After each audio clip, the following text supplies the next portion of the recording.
நமஸ்காரம். இன்றைக்கி பார்க்க போகிறது சிவ பஞ்சாட்சர ஸ்தோத்திரம்.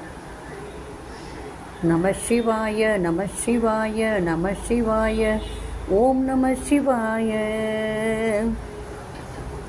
நாகேந்திரஹாராய திரிலோச்சனாய பஸ்மாங்கராகாய மகேஸ்வராய நித்யாய சுத்தாய திகம்பராய தஸ்மை நகாராய நம சிவாய.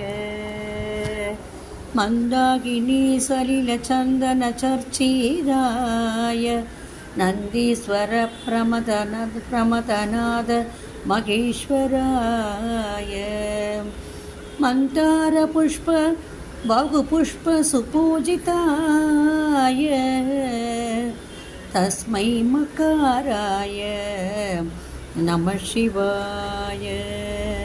शिवाय गौरीवदनाब्जवृन्द सूर्याय दक्षध्वरनाशकाय श्रीनीलकण्ठाय वृषध्वजाय तस्मै शिकाराय नमः शिवाय.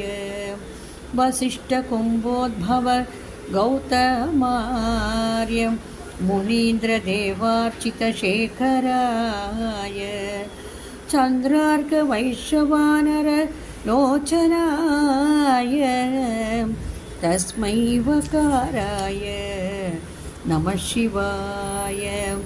यक्षस्वरूपाय जटाधराय पिनाकहस्ताय सनातनाय दिव्याय देवाय दिगम्बराय तस्मै यकाराय नमः शिवाय.